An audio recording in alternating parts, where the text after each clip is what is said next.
de volta ao programa Ponto Extra. Nesse segundo bloco vamos conversar um pouquinho sobre os jogos que ocorreram esse final de semana e como encontra as tabelas aí de classificação e o que os nossos convidados acham aí dos times que irão para os playoffs, o time que está apanhando de todo mundo, se vai mudar alguma coisa nesse cenário ou não. Começando com a Superliga Centro-Sul. Eu vou falar aqui os resultados e depois a gente abre um pouquinho e vê aí. São Paulo Storm 6, Estepos 33. Jogo que é realizado no sábado. No sábado também tivemos Foz do Iguaçu Black Sharks, os Tubarões Preto aí enfrentando o Curitiba Crocodiles. 14-17, um placar mais apertado aí, ainda mais esperando o Croco aí, né? E Itapema White Sharks versus Goiânia Rednecks 28-0. E aí, o que vocês acham desses resultados aí? Bom, o resultado do Croco com o Black Sharks, né? É um resultado esperável, um jogo realmente duro, mas com a vitória do Croco, o Black Shark, assim como o White Shark, se eu não me engano, tem presença de mexicanos no time, né? Que realmente faz muita diferença. Lá no Mundial a gente viu que o futebol americano no México é muito forte, eles têm uma liga universitária fortíssima, eles infelizmente ainda não têm uma liga profissional, mas até os 24, 25 anos eles jogam em altíssimo nível, fizeram frente no primeiro tempo contra os Estados Unidos, no jogo México-Estados Unidos, então pode se esperar bons jogadores vindo do México, né? Então acho que vem daí esse jogo parelho.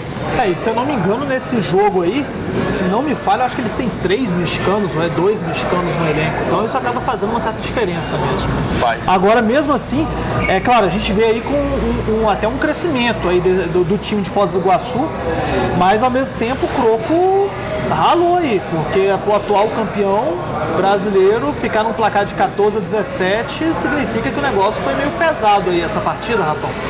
Mas às vezes tem o fator, não sei se eles jogaram em casa, às vezes tem esse fator, né, de viagem e tudo mais, mas o Croco é um time excepcional, né? Eu acredito que eles vão chegar na final, talvez refazendo a final com o Cuiabá, não sei, vamos esperar. Mas realmente, para mim é espelho, assim, chegar no nível do Croco Cara, é um time que tem pouquíssimas derrotas, né, na sua história. O Croco tem e ganhou tudo esse ano, né? Assim, dentro dessa liga, até agora são 4 vitórias. Então, às vezes o placar não representa o que foi exatamente o jogo, né? Então, deu quase tudo, né? Tem uma derrota ali que eu não sei pra quem que é. Foi pro Cuiabá, perdeu pro próprio Cuiabá. O principal rival, provavelmente, nessa Superliga aí, Superliga. Deve ser o principal adversário. Agora o seguinte, Goiânia Rednecks, junção aí de Tigres e Rednecks. A expectativa deles era de ter um elenco mais competitivo para esse ano, mas o que vocês, qual a opinião de vocês aí em relação a essa competitividade? Posso falar? por favor. O Tubarões fez um amistoso contra o Rednecks no início da temporada. Realmente o Rednecks é um time que ainda precisa de muito trabalho, é um time voluntarioso, mas que ainda precisa de muito treinamento, talvez algumas peças aí para ajudar o elenco deles, mas para mim não é nenhum resultado absurdo. Pelo que eu vi o Rednecks jogar, esse é o resultado esperado, sim. E juntou com o Goiânia Tigres, que também não é também um time muito expressivo, né? Você juntou pouca expressão com pouca expressão, vai dar pouca expressão de novo, né? Achei que você falou expressão nenhuma. Não, expressão nenhuma não estaria nem jogando, mas pra mim não é surpreendente não. Pra mim o time é isso aí mesmo, 0-4. Eu acho que eles buscaram essas peças de reposição quando juntaram com o Goiânia Tigres. A gente conhece bem, fizemos todos os jogos do Goiânia Tigres, que foi convidado para jogar o Campeonato Candango. E aí eles tinham, por exemplo, o kicker, que é o Rogner, um kicker muito bom. Vimos de perto ele chutando, ele chuta muito bem, muito forte. O Paiva, que já jogou pelo Tubarão Cerrado, já jogou pelo o Médio TB dele. Exatamente. O Tyrande. O Texugo, o cara que é muito forte também, o Rato, que é muito rápido. Então acho que eles buscaram essa peça e Eu pensei que o Rednecks ia um pouquinho melhor. O Rednecks, na verdade, está, na minha expectativa, um pouco abaixo, assim, né? Eu acho que o placar, agora já um pouco no final do campeonato, a gente vendo como está toda a estruturação do campeonato, não é absurdo, mas do começo da temporada acho que está me decepcionando um pouco, infelizmente, o Rednecks. E nessa tabela, como a gente acompanha, é inevitável, né, que Cuiabá Arsenal já esteja na final. Inclusive, existe uma promessa do governo do estadual de que, se realmente eles chegarem como a melhor tabela, a melhor classificação, o jogo será na Arena Pantanal, né? Mas é um absurdo deixar uma arena daquele tamanho com o time que é o Cuiabá Arsenal, deixando ele jogar em campo de várzea. O campo fica as moscas, fica as moscas, cara. É um elefante branco, né? Assim como vários outros estádios que tem pelo Brasil. Mas tem que ver também se é viável para o Cuiabá não jogar lá, porque da mesma maneira a gente tem o Mané Garrincha aqui e nem sempre, né, o pessoal que está do time de diretoria e sabe que nem sempre é viável, né, custo, manutenção. Mas nesse caso eu acho que lá, diferente daqui de Brasília, o governo está mais empenhado em fazer com que isso aconteça lá e que tenha essa final lá, né? Eu não vejo muito um confronto diferente de Cuiabá Arsenal e o Crocodiles, né? Talvez ali quem pode ameaçar um pouco ali seja o Itapema, porque o Estepoço e o Storms, com o placar desse final de semana, os dois automaticamente ficaram fora dessa briga aí, né? O Estepoço venceu o Storms e tirou definitivamente o Storms da briga por essa classificação. Então agora, a briga eu acho que vai ficar entre ali pela segunda colocação para enfrentar o Cuiabá, que eu já acho que o Cuiabá é o time que já está na final, é o Itapema e o Coritiba Crocodiles mesmo. Agora, para mim é uma surpresa o Estepoço fazer essa campanha, porque é um timaço, né? Tradicional também. Tradicional, os caras são fantásticos dentro daquilo que eles fazem. Tem o Gerson. O Gerson que é da seleção, jogou contigo. Tem uma defesa com 3 jogadores de seleção brasileira. Pois é, não está rendendo. Eu não sei o que aconteceu, parece que o time desandou em algum momento, não sei se tem algum problema interno, mas é um time que me surpreendeu negativamente, né? Eu espero que ele se recupere, ainda tem muito jogo pela frente, mas eu achei que ele fosse ficar entre as cabeças, assim, né? Agora, voltando ao Rednecks, não entendo por que ele está nessa Superliga Centro-Sul, desde que começou com esse negócio de Super 8. É um time que começou agora há pouco. Se você for botar as outras tabelas, existem muitos outros times que são muito mais fortes. Acredito no trabalho, não estou desmerecendo a equipe, mas acredito que o trabalho tem sido bem feito. Inclusive tem um jogador de seleção brasileira lá, o Murilo. Não sei se ele foi... Não, só de camp, não ficou na convocação final, não. Ficou, mas assim, é um cara também que, se ele não chegou lá, ele tem muito para acrescentar para o time, né? E pegou jogador que era... também não entendi essa... Se a gente for falar disso, a gente vai ficar a noite inteira falando disso. Mas o Tigres, que depois de ter perdido a final, abandonou o campeonato, a CBFA, aí fez essa absorção e também não estão conseguindo produzir grande coisa dentro dessa tabela, né, dessa liga. A gente não consegue nem saber se o Goiânia Tigres vai ser beneficiado de alguma maneira. Exatamente. Né? Só para experiência de jogador, qual foi o intuito do pessoal do Goiânia Tigres? Eu peguei uma aspas aí do presidente do Rednecks, o Vadir, que também é tesoureiro da CBFA, e hoje eu perguntei para ele, antes do programa, o porquê desse resultado, né, a junção prevista entre Goiânia Rednecks e o Goiânia Tigres e essa situação que se encontra hoje, né? Mas as falas dele é o seguinte: a junção do Rednecks com o Tigres foi ótima para as duas equipes. O futebol americano em Goiás cresceu e um fator que contribuiu e muito para isso foi a chegada do head coach Hugo, né, que é o francês lá, né? Que transformou bastante o sistema de jogo. O resultado de campo está sendo satisfatório, de certa forma. Todos notam nossa evolução e em todos os 4 jogos que eles fizeram aí, no primeiro tempo a desvantagem era menor de 7 pontos, né? Então eles deixaram a desejar a partir do segundo tempo aí, que não conseguiram segurar a onda aí. Disputamos a Centro-Sul com equipes mais antigas e experientes do que nós. Outras equipes que fizeram contratações de jogadores internacionais. E a experiência conta muito em campo. Temos dois jogos à frente contra Esteposo e Storni. E tenho certeza que nossa vitória virá. O que importa é que o time está crescendo, agora é ter a cabeça fria e trabalhar. E aí? Eu tenho uma... Esse do Esteposo e do Storms aí? Essa fala final dele é: vamos pensar já na próxima temporada, né? Vamos manter a cabeça fria e trabalhar. Então, quer dizer, a gente vai jogar o que tem com os próximos jogos, né? Cumprir o calendário honrosamente, mas já estamos pensando aí na próxima temporada, provavelmente, né? Mas aí vai continuar como Goiânia Rednecks. Eles tinham uma rixa tão grande quanto falar em unificar o Brasília V8 com Tubarões. Assim. Se você for perguntar para os jogadores, tem jogador que não aguenta nem ouvir falar inclusive, um pouco antes dessa união, rolou um vídeo na internet dos meninos do Tigres falando mal do pessoal do Rednecks. Então, eu não consegui entender muito bem essa absorção do Goiânia Rednecks, mantendo a estrutura deles inteira e só botando o jogador para dentro. Então, bem, eu não tenho nada a ver com isso, mas é estranho. E aí, aproveitando essa chave ainda aí da Superliga, outra aspas que eu peguei foi do Gerard, né? Presidente. O Gerard, na verdade, ele é quase tudo hoje no Brasil, né? Ele é presidente e coordenador ofensivo e jogador do Curitiba Crocodiles, né? Que ele é o tight end lá do Curitiba, além de ser o vice-presidente da CBFA. Né? Ele até brincou que falou assim: nas horas de folga eu sou advogado. Né? Então o resto é a vida pro futebol americano. E eu perguntei para ele o seguinte: como que você vê a classificação do Crocodiles hoje na Superliga Centro-Sul e qual é a expectativa para a possível final contra o Cuiabá Arsenal? E aí a resposta dele foi o seguinte: eu vejo que nós nos colocamos numa situação difícil ao perder o mando de campo e não depender só das nossas forças para chegar à final.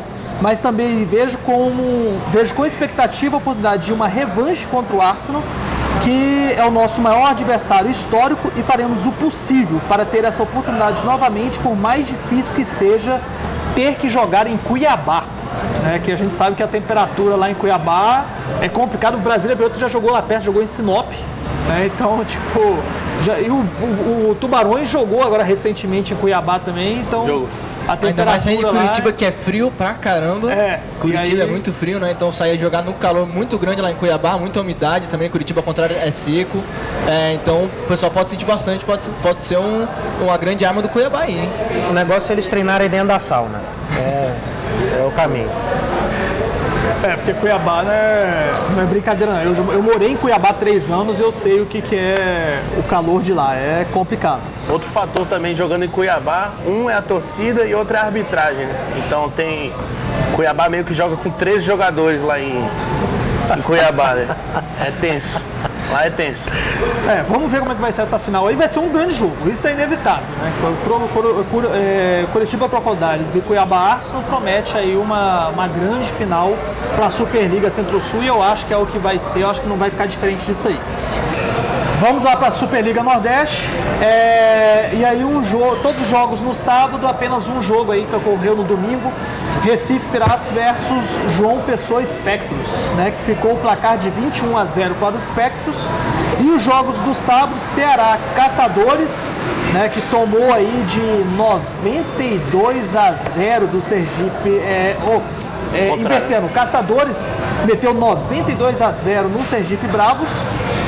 E América Bus 47-22 no Vitória Alcentes, aí o Vitória Futebol Americano, né?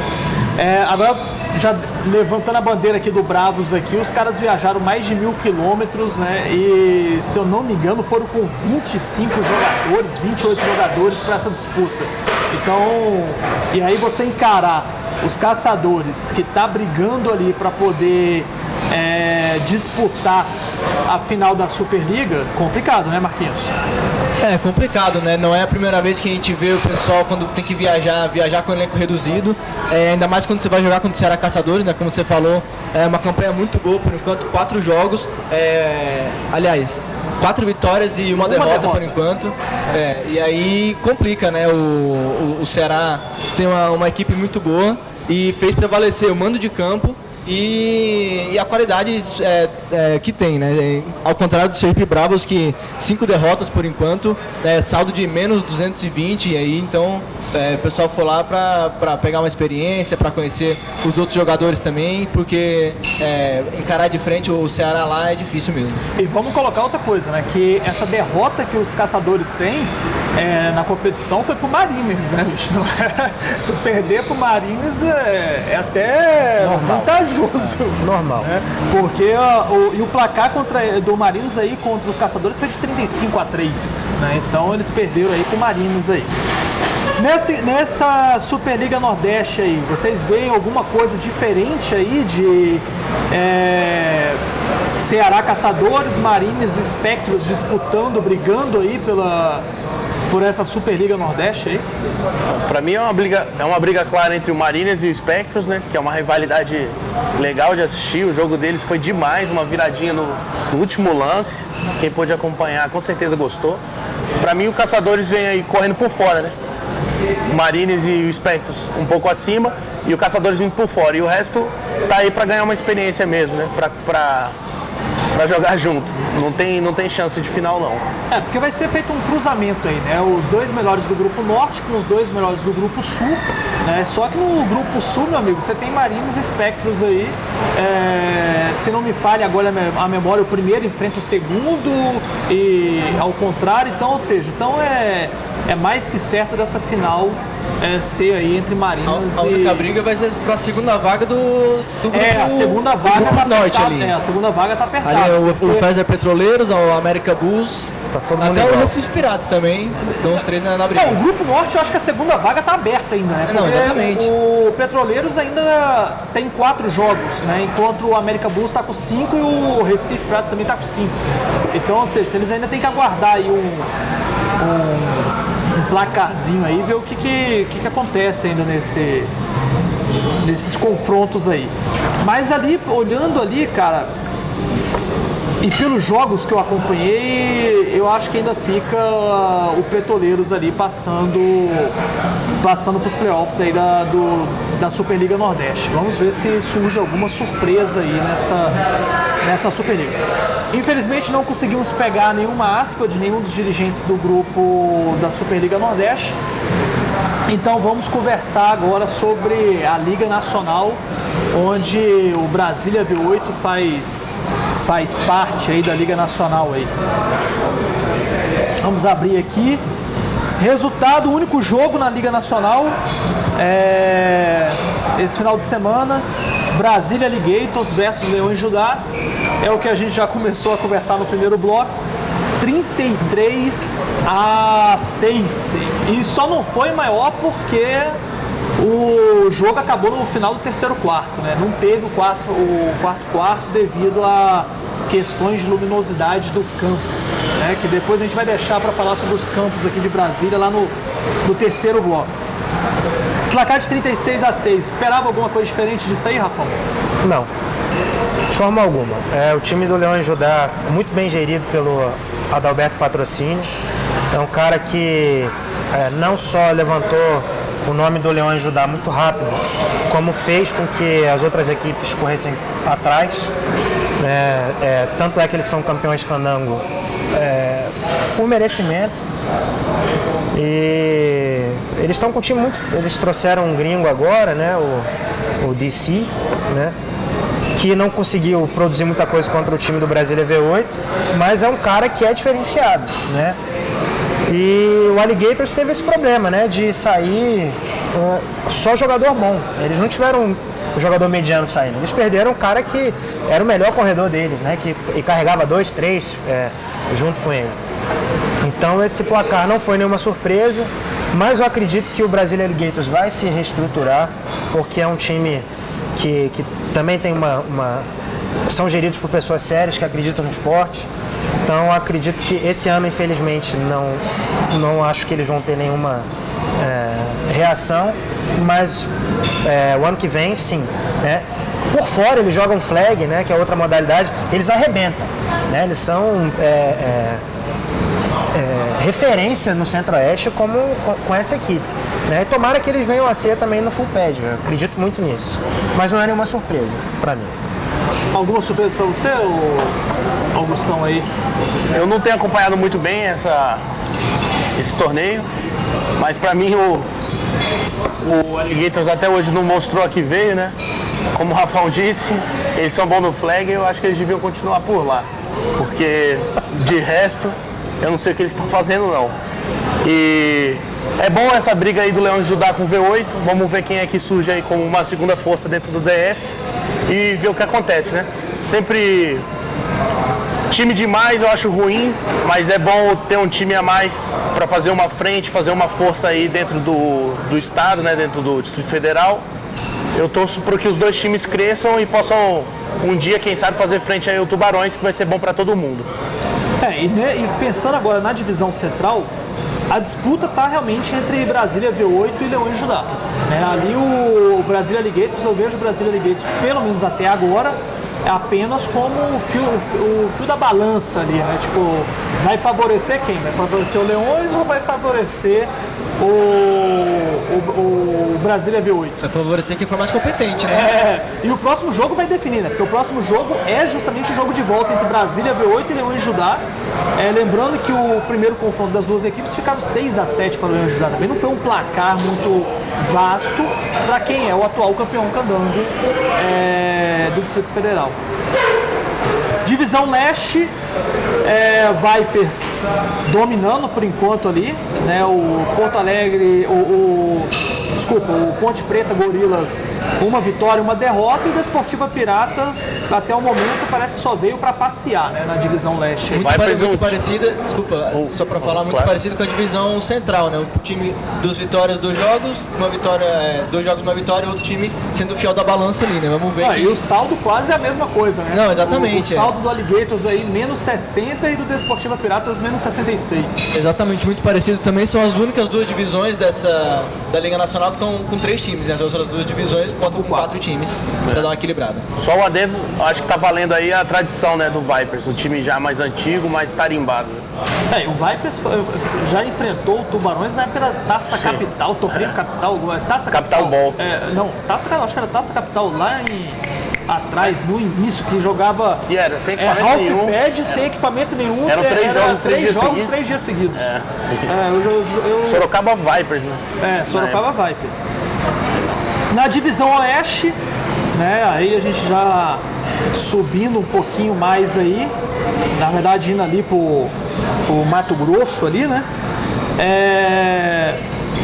Campo Grande Predadores, que é a junção de 2 times aí, né? A junção do Cobras e do Jacarés do Pantanal, dominando aí essa divisão por enquanto, né? Ganhou do Campo Grande Grave Dealers, que foi o vice-campeão lá da Taça Paulista, Copa São Paulo. Copa São Paulo. E essa é uma FEFASP, surpresa. né? FEFASP. Essa é uma surpresa. Eu achei que o Campo Grande vinha para destruir nessa divisão, mas encontrou Predadores que, pelo visto, está muito bem organizado, né? Uma fusão que deu certo, né? Uma fusão que deu certo. Essa sim deu certo. Aí foi uma fusão que deu certo. Aí tá dando certo. Sinop Coyotes, acho que tá no mesmo rumo, apesar que foi o finalista da competição regional deles, né? Acho que foi contra o Cuiabá, se não me falha a memória agora. Mas mesmo assim não tá conseguindo ali disparar perante os outros. E Sorriso, que eu acho que é a equipe mais nova aí dessas 4, tirando a fusão do Predadores, e que não vejo disputando essa divisão aí não. Acho que a briga tá aí entre Predadores, Grave Dealers e Coyotes. Até porque só passa um, né? Só passa o primeiro colocado. Só passa o primeiro aí. Só passa o primeiro.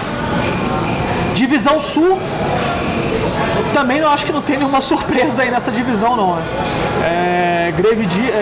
Os Gladiadores aí, os Soldiers e o Pups, né, que não apareceu junto com o Bulls, né? Porto Alegre Pups, que é um time tradicional no Rio Grande do Sul, mas não apareceu muito aí na divisão Sul, né? E a briga ficando entre Gladiators e os Soldiers aí para poder passar para a próxima fase aí, né? Só lembrando, Dionísio, se o cruzamento fosse hoje, são 4 divisões, passa o primeiro colocado, né? Então, o primeiro colocado da Sul contra o Leste, Oeste contra a Central.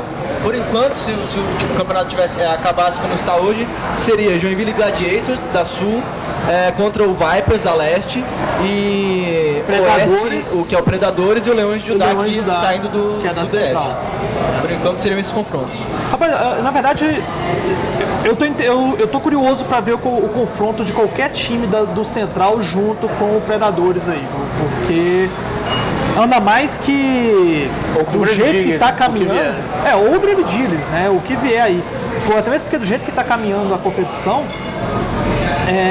tudo indica que esse jogo não seja em Brasília, né? Tudo indica que esse jogo vá para Campo Grande aí.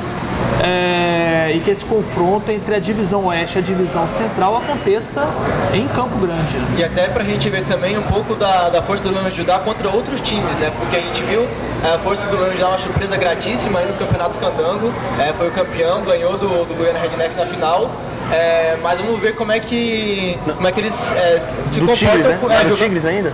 Do Tigres, isso. Tigres. E aí vamos ver como é que eles se comportam jogando com outros times, né, diferentes, porque o Campeonato Candango, tudo bem, aí foi campeão, jogou muito bem. Agora a Liga Nacional novamente. Eu não tô entendendo muito bem onde você tá querendo chegar com esse papo, não, porque a gente tem jogo contra eles dia 11. Não, isso, não, claro. Então, eles vão ficar por aí, Isso e se eles, acabou.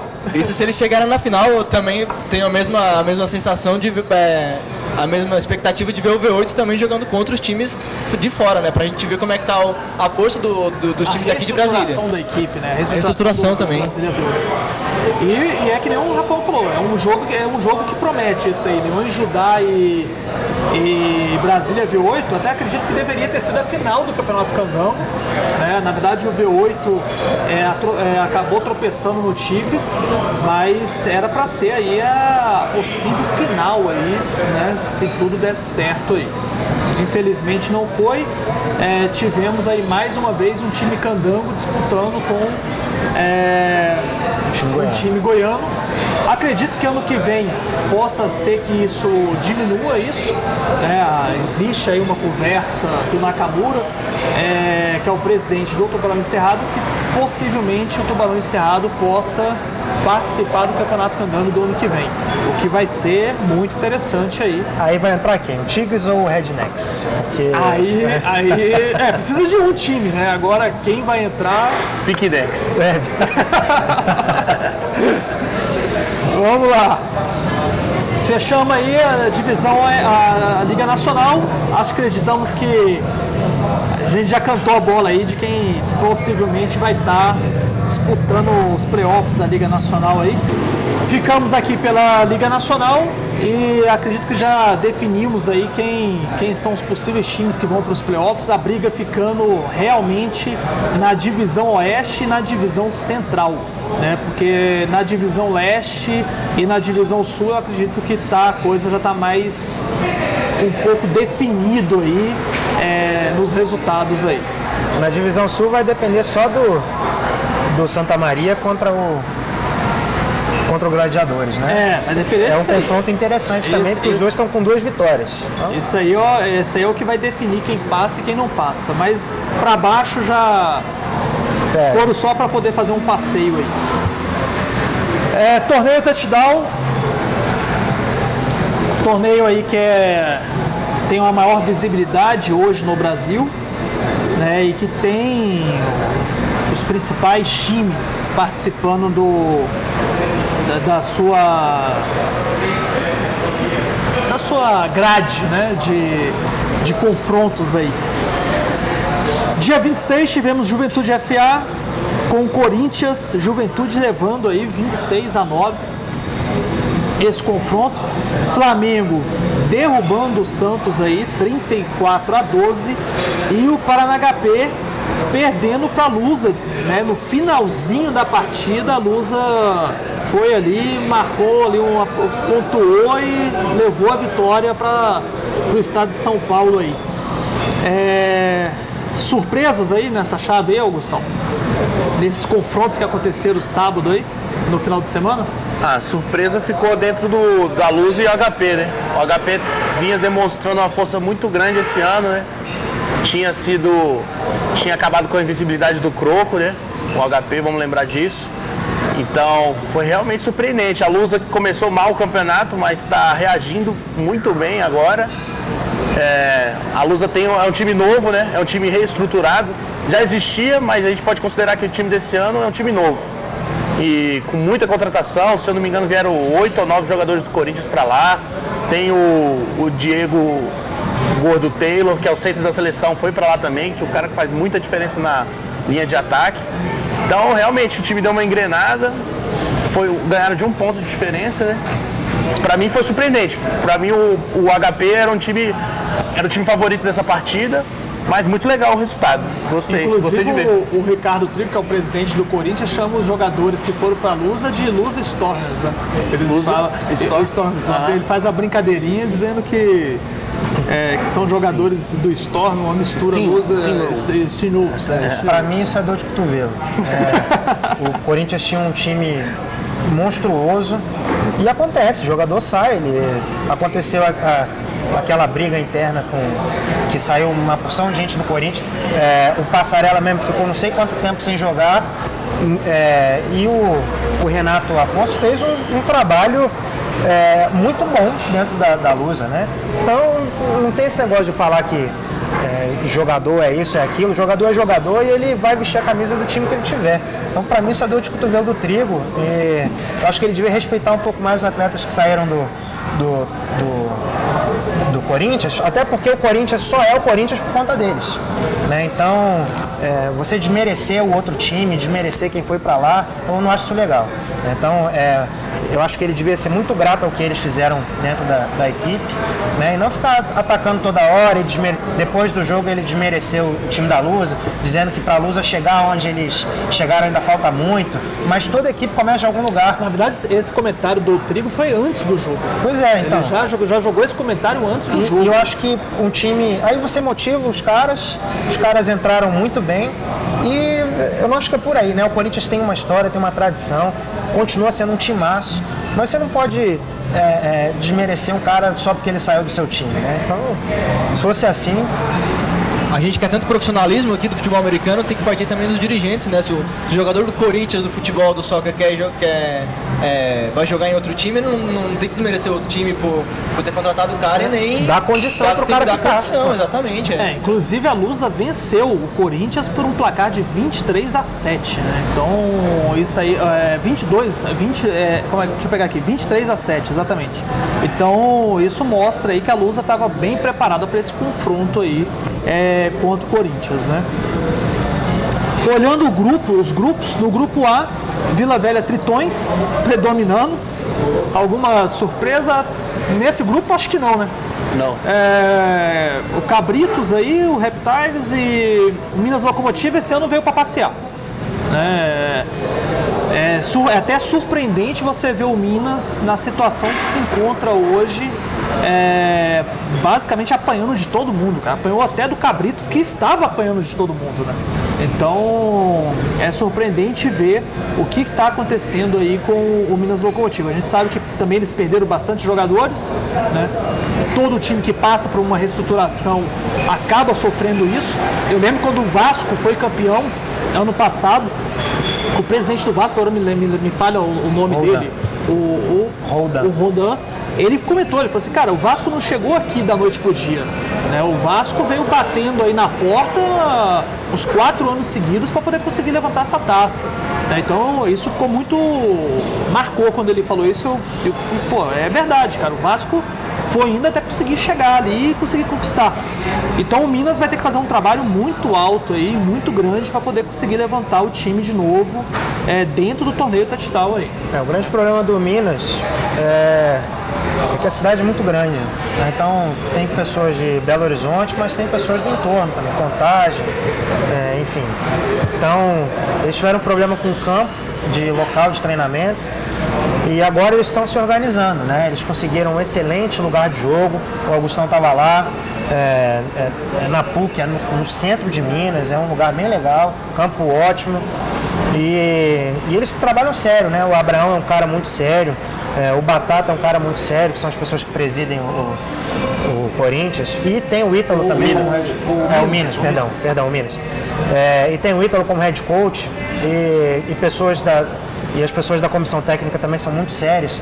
Então eu acredito que esse ano é um ano de se reestruturar mesmo. O problema de se reestruturar é que não dá para acontecer durante o campeonato, né? Porque é muito cruel isso, né? A gente está se reestruturando, mas e daí? Né? O pessoal vai para lá e não quer nem saber se você está com o time mais ou menos ou não. O importante é fazer ponto. Então bate mesmo.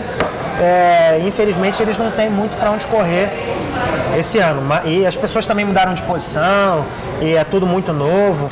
Mas eu acredito que pro ano que vem eles vêm para arrebentar também.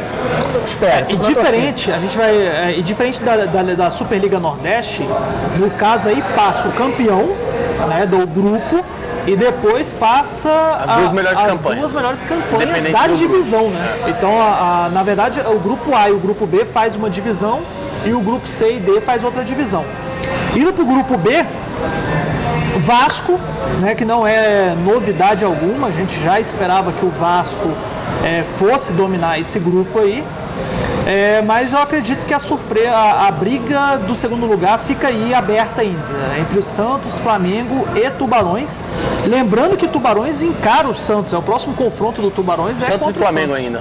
E ainda tem o Santos e Flamengo, né? Não. Santos e Flamengo já foi. A gente ainda joga contra o Santos e contra o Flamengo. Contra o Flamengo e contra o Corinthians. Contra o Corinthians no final. Só o Corinthians não faz parte desse grupo aí. Certamente teremos o Vila Velha Tritões classificado no grupo A. E outras três equipes e Vasco. E outras 3 equipes do grupo B. Do grupo B. Com certeza, acho que porque há muita diferença da qualidade dos times do grupo A para o grupo B. Se a gente pegar o Cabritos, ele é o segundo colocado do grupo A, mas ele só tem uma vitória em 4 jogos, enquanto o Tubarões, que é o último colocado do B, tem 2 vitórias em 4 jogos.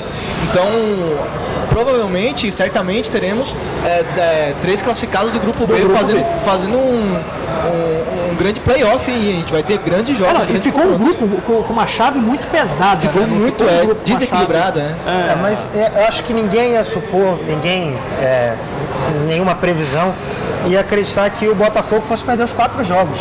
Também essa é uma surpresa, né? O Botafogo, que veio para ser um timaço, né, que pegou a gente no Flamengo e tudo mais, que era um time forte, não conseguiu encaixar nenhum jogo, né? Perdeu 4 jogos e tem um saldo de menos 105 pontos.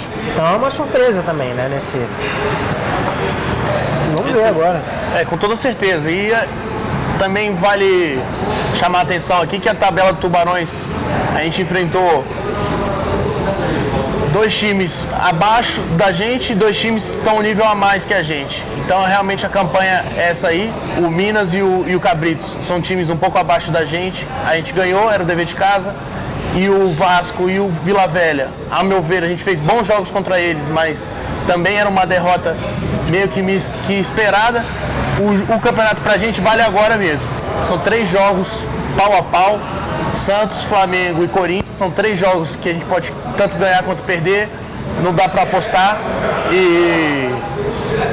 então a gente está com total chance ainda, a gente vai brigar bastante por essa vaga aí. O próximo jogo praticamente vai decidir isso. Não dá para apostar entre aspas, porque o Nakamura está apostando. O Nakamura colocou o seguinte, eu fiz uma pergunta para ele hoje mais cedo também, né, e coloquei que o Flamengo venceu o Santos e agora assumiu temporariamente uma das vagas para a próxima fase da competição, que até então, antes do jogo, era do Tubarões do Cerrado. E o que ele espera do próximo confronto do Tubarões do Cerrado. E a resposta do Nakamura é o seguinte, adaptando uma frase que ele ouviu uma vez: se o campeonato terminasse hoje, não faltaria 3 rodadas para acabar, ainda faltariam 3 rodadas para acabar, e ninguém seria campeão de nada. Então, o Nakamura filosofando aí. E ele coloca o seguinte: jogo é jogado e o que vai contar é os 7 jogos da temporada regular. O campeão não é o melhor time do campeonato, mas o melhor time no dia dos jogos decisivos. Nesse momento não existe Flamengo, não existe e se isso ou se aquilo. Existe o Santos. E até o final do jogo, no dia 11 de outubro, o Santos é o nosso arquival histórico e a nossa final de Super Bowl. Estamos respirando, comendo, dormindo Santos e vamos investir cada gota de sangue do nosso corpo para sairmos de lá com a vitória. Então essas foram as palavras aí do Rafael Nakamura, que é o presidente do Tubarões do Cerrado. Ele realmente foi bastante visceral aí na declaração dele, o que realmente demonstra o nosso sentimento para esse jogo.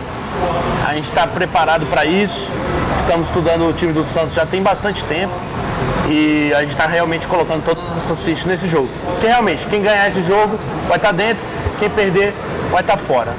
Então, como ele disse, é o Super Bowl porque é o jogo que vai decidir se vai pro playoff ou não. Eu diria que o Tubarão está com grandíssimas chances. A gente vai viajar bastante completo para Santos. Vamos estar inteiro. O time está preparado, está pronto. E o sangue está na água. Pode esperar. O Tubarão não tem medo de onda. Augusto, mas também ainda depois do jogo contra o Santos tem o jogo contra o Flamengo, que tá na zona de classificação, tá na frente do Tubarões. Também como é que vocês encaram esse jogo? Porque na minha opinião, claro que é importantíssimo vencer o Santos, mas ainda não vejo dessa maneira. Quem perder tá fora. Eu acho que o jogo contra o Flamengo pro Tubarão encerrado é tão decisivo contra o Santos. Você não vê dessa maneira? Não, eu vejo que o próximo jogo é o último jogo. Depois do jogo do Santos, a gente vai ver o jogo do Flamengo. Então a gente trabalha jogo a jogo. Então o jogo do Santos realmente é como se fosse o último jogo do campeonato. Se perder, vai complicar demais. Então por isso que eu vejo dessa maneira. Claro, respeitando o Flamengo, respeitando o Corinthians, são os dois próximos adversários, mas a nossa força e a nossa vontade está toda dentro desse jogo. E fora que contra Flamengo e contra Corinthians vocês vão ter o 13º jogador, que é a torcida, né? Porque vocês voltam a jogar em Brasília, né? Contra Flamengo também em casa. Flamengo e Corinthians. Flamengo contra o Santos eles vão ter que viajar aí pra fora aí. O time do Tubarões melhorou demais, né? No início da temporada. O jogo contra o Minas foi um jogo muito bom, mas eles foram pra lá ainda com o time meio que se conhecendo, assim, né? Teve gente que não foi. E agora não. Os caras estão brincando de serviço, né? Então, eu acredito muito na classificação do Tubarões, pelas pessoas que eles têm. E eu acho que o mais difícil desses confrontos vai ser contra o Santos mesmo, porque o Santos é outra equipe que tem surpreendido muito. É uma equipe que era mediana no ano passado e esse ano veio muito forte. Então ainda tem o fator viagem. Mas eu não acho que o Flamengo e nem o Corinthians tenham a chance contra o Tubarões dentro de casa, não. Grupo C, HP, né, aí com uma campanha de 4 vitórias, 1 derrota, e a Lusa vindo aí em seguida com 3 vitórias e 2 derrotas. A surpresa aí vem a ser o Corinthians? Rafão? Aí eu acho que o Botafogo Challengers também, né? Porque o Challengers, ele era um time que sempre estava ali 3-4, né? Uma coisa assim, e agora ele já começou a temporada perdendo os 4 jogos. Né? Então, também é uma pena, assim, porque o time do Botafogo era um time muito bom e eles têm um head coach que é excelente, que é o Marcelo, né? Então, para mim é uma surpresa. Não sei se foi porque caiu numa chave que é mais difícil ou não, mas enfim. Agora o Corinthians também. Eu acho que uma equipe que fala muito e não produz resultado, eu não gosto desse tipo de filosofia. Eu acho que para você falar muito, você tem que estar fazendo muito. Né? Então, por exemplo, o Timbó poderia estar falando demais. Né? O Vasco podia estar falando muito. Né? Que são equipes que estão destruindo no campeonato. Agora uma equipe que está ali mais ou menos cumprindo tabela, né? Então, não sei como é que... E falando mal das outras equipes, eu não entendo o Corinthians desse ano comparando aos outros anos. Eu não sei o que aconteceu nessa... ali no grupo D, Timborrex, como você citou, nadando abraçado ali no grupo D ali, 4 vitórias também, seguido aí do Juventude, mas com uma briga boa, né? Porque ali entre Juventude, o Jaraguá e a Lusa Lions, qualquer um pode passar para a próxima fase, né?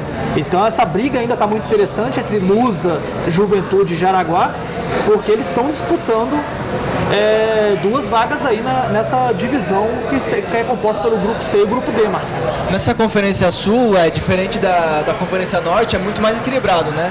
Enquanto na Conferência Norte a gente tem 3 grupos do grupo B se classificando contra a Sol Bela Velha Tritões do grupo A, aqui a gente tem 2 de cada um se classificando, e tirando o Timborrex ali que está com 100% de aproveitamento, até o Paraná HP também já perdeu já deu uma escorregada, e tá em aberto e bem disputado ainda, né? O Jaraguá Breakers tá por enquanto fora da zona de classificação, mas tem um jogo a menos. Enquanto o Juventude, Lusa e o Paraná, o próprio Paraná HP, eles têm um jogo a mais. Então, esse jogo que ele folgou tá fazendo diferença. E aí a gente vai ver no final da tabela, né? Esse equilíbrio e com certeza grandes jogos também, né?